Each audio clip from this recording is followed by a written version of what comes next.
जितना क्षण परमात्मा को दे रहे हो, 2 घड़ी 2 क्षण 2 पल जो तुमने परमात्मा को दिया, उसमें कुछ क्षण बैठ कर शिव से कुछ बातें करो।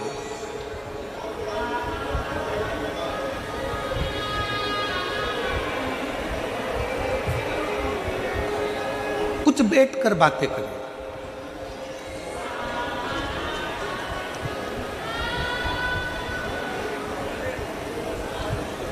हम अपनी बातें कहेंगे ना तो तुम लोग हंसोगे, आप लोग कहोगे कि गुरुजी ऐसी बातें करते हैं। कई लोग उसको हंसेंगे, विचार करेंगे कि क्या ऐसा करना चाहिए। पर कभी कभी मन में जब आता है तो घर में 2 रोटी बनवा कर, थोड़ा अचार रखवा कर, थोड़ी सब्जी रखवा कर, थोड़ा मीठा रखवा कर, टिफिन लेकर शिवालय में चले जाते हैं। कुबेरेश्वर बाबा के धाम में कहीं पर भी एकांत में बैठ जाते हैं। कंकर उठाया, पूजन करी, रखा और बाबा के साथ बैठकर ही शिव को भोग लगाकर वही प्रसाद पाने का प्रयास करते हैं।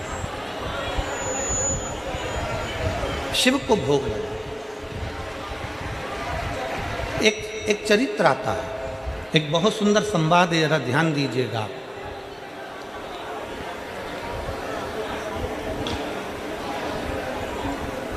जिस व्यक्ति की बीमारी खत्म ही नहीं हो रही, कभी पाँव में दर्द आ गया, कभी कमर में दर्द आ गया, कभी पीठ में दर्द आ गया, कभी सिर में दर्द आ गया, कभी आँखों में तकलीफ हो गई, कभी दमा चलने लगा, सांस चलने लगी, कभी डॉक्टर को दिखाया तो थायराइड हो गया, कभी मालूम पड़ा कि मेरा कोई ब्लड कम हो गया, कोई प्लेटलेट कम हो गई, कोई कुछ हो गया, कोई कुछ हो गया। डॉक्टर को दिखाओ। हमने कल भी कथा में कहा था, परसों भी कहा था कि डॉक्टर शिव का एक रूप होता है, उसको दिखाओ। डॉक्टर जो दवाई दे कुंदकेश्वर महादेव के नाम से, उसको खाओ। पर कभी अगर मौका लग जाए, तुमको ऐसा लगे कि ये शरीर का रोग तो समाप्त हो ही नहीं रहा, एक ना एक रोग चल ही रहा, ये रोग समाप्त होने का नाम ही नहीं ले रहा, समाप्त ही नहीं हो रहा, ये तो समाप्ति की ओर जा ही नहीं रहा। फिर पिपलेश्वर महादेव का नाम लेकर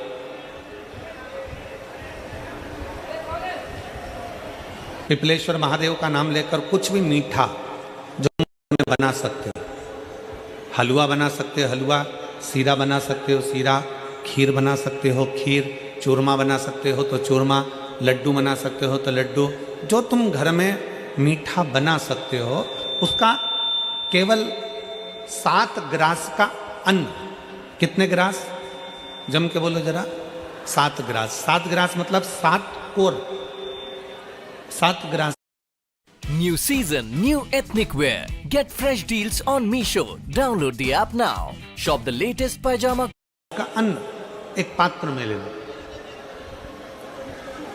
और पिपलेश्वर महादेव का नाम लेकर किसी भी शिवालय में, शंकर के मंदिर में जाकर एक बेलपत्र रखकर उस जो प्रसाद तुम बना कर ले गए हो, जो तुम भोग बना कर ले गए हो, उसका स्पर्श कर कर पिपलेश्वर महादेव का नाम लेकर शंकर को उस भोग को रखकर, बेलपत्र रखकर शिवजी को 7 बार एक ही लोटे का जल, केवल एक लोटे का जल 7 बार उत्तर की ओर मुख कर कर दक्षिण में खड़े होकर शंकर के शिवालय पर 7 बार एक ही लोटे का जल 7 बार थोड़ा थोड़ा कर कर उसको गिरा दीजिए, शिव जी के ऊपर चढ़ा दीजिए 7 बार।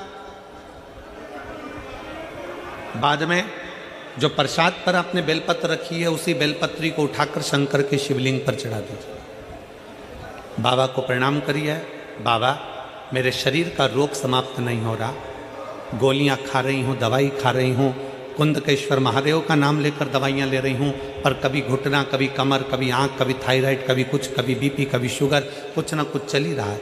बाबा अब आपको संभालना। किसी भी दिन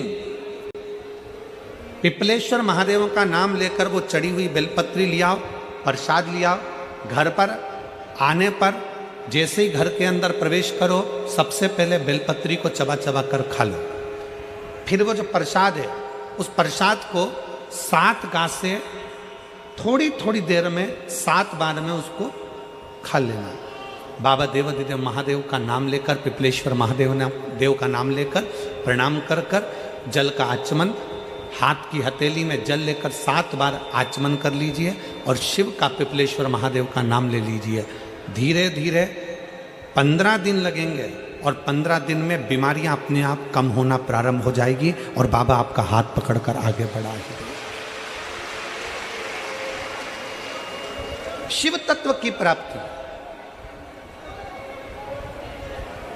5 दिन की फरीदाबाद में शिव महापुराण की कथा हरियाणा की इस पवित्र भूमि पर 5 दिन की चल रही है। आज कथा का चतुर्थ दिवस है।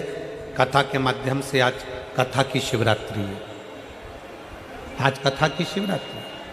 कल कथा सुबह 8 बजे से 11 बजे तक हो जाएगी इस पंडाल में। टीवी पर 2 बजे से 5 बजे तक आ जाएगी। कल कथा टीवी पर 2 से 5 आएगी।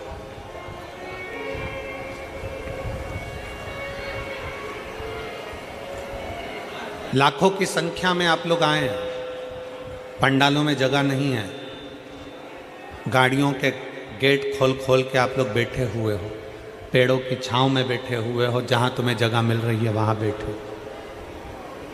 व्यर्थ की बातों में समय ना गवाते हुए जो 2-2.5 घंटे हमें कथा के मिले हैं, आज चतुर्थ दिवस की कथा को इतने दिल से सुन लो कि तुम अगली बार जब कथा में आओ तो तुम्हारा भी एक पत्र व्यासपीठ पर रखा हुआ मिले कि बाबा ने मेरे ऊपर कृपा कर।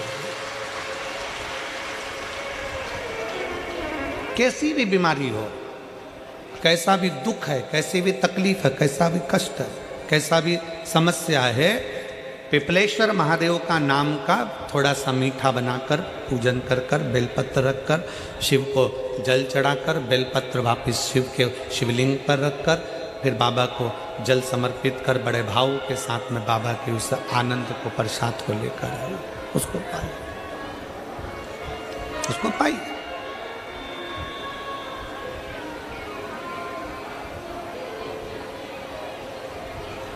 पर भाव के साथ, विश्वास के साथ और निर्मल मन सो मोहि पावा, मोहि छल छिद्र कपट नावा। एक विश्वास के साथ जब हम भगवान शंकर को रिझाएंगे, एक भरोसे के साथ जब हम भगवान शंकर को रिझाएंगे तो शिव हमारे करीब में आएगा, शिव हमारे पास में आएगा। केवल एक भरोसा। शिव महापुराण की कथा कहती है भक्ति और भरोसा ये दोनों इतने प्रबल होने चाहिए कि भगवान को मिलने में देरी ना लगे, भगवान को पाने में देरी ना लगे। भक्ति और भरोसा बड़ा प्रबल कर लीजिए, बड़ा प्रबल।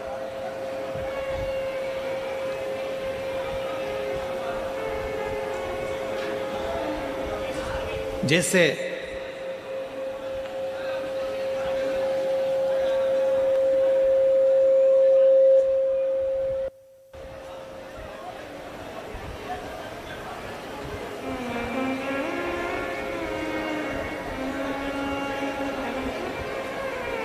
एक बड़ा दुबला पतला सा लड़का, बहुत दुबला पतला,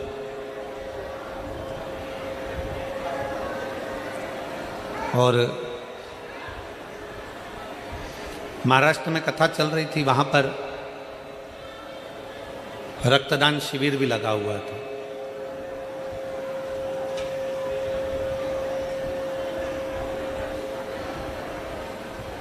अब एक लड़का दुबला पतला सा हमारे पास में आया और आकर बोला, गुरुजी मैं भी रक्तदान कर दूं?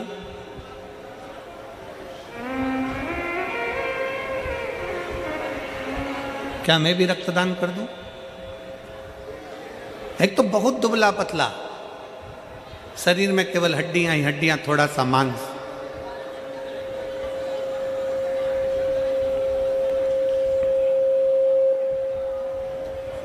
आवाज क्लियर नहीं हो रही है, क्लियर करवाओ आवाज को।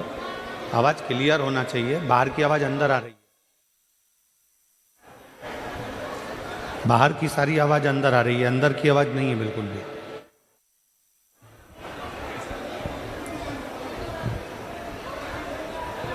एक बहुत दुबला पतला सा लड़का, बहुत दुबला पतला,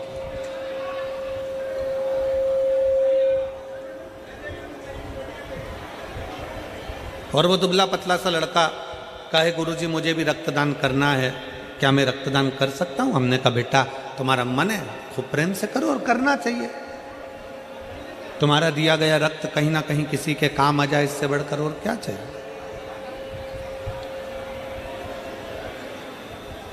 पर गुरुजी, वो लड़का बोला मैं पहले एक बार अपने कॉलेज के दोस्तों के साथ मिलकर एक जगह पे रक्तदान कर आया था, फिर 5 दिन के बाद मुझे 2 बोतल रक्त लग गया था। दे के थोड़ा सा आया था और लग गया ज्यादा। हमने उस बच्चे से कहा अगर शरीर में रक्त नहीं है और तुम चाहते हो कि किसी को रक्त का दान दिया जाए, तो शिव महापुराण एक बड़ी सुंदर बात कहती है कि इतने मीठे शब्द किसी व्यक्ति से बोलो, इतने मीठे शब्द बोलो, इतनी अच्छी बातें बोलो कि सामने वाले का खून तुम्हारी वाणी से अपने आप बढ़ जाए, तो समझ लो कि तुमने रक्तदान कर दिया।